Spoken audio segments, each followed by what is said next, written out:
Salams and welcome. Since Donald Trump came into power, he has been shaking the world.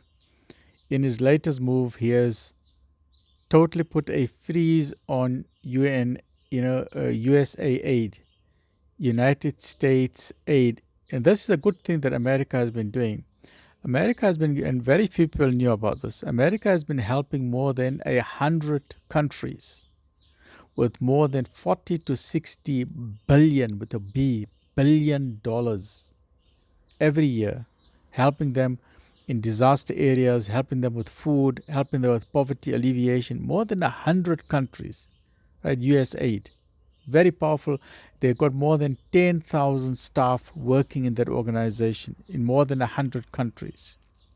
So Donald Trump, in his philosophy of America first, on the one hand, you don't blame him. He's saying the expenses are very high. Before we look after other countries, let's look after ourselves first, because there's also poverty, there's homelessness in America. So we need to understand what is going on. We need to understand why is he saying this. But many people are upset, and I agree. We as South Africans have also been the recipients of US aid. We are also benefiting from US aid. Many nations in Africa are benefiting from US aid.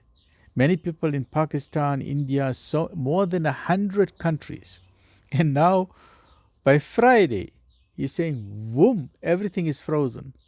I think they're only going to allow very few areas where there's crisis, where there's ongoing conflict in those areas, where people are really dying. So they will only allow in very few areas.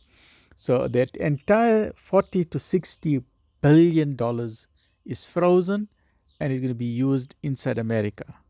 On the one hand, we don't mind. We said, okay, America needs to look after its people first.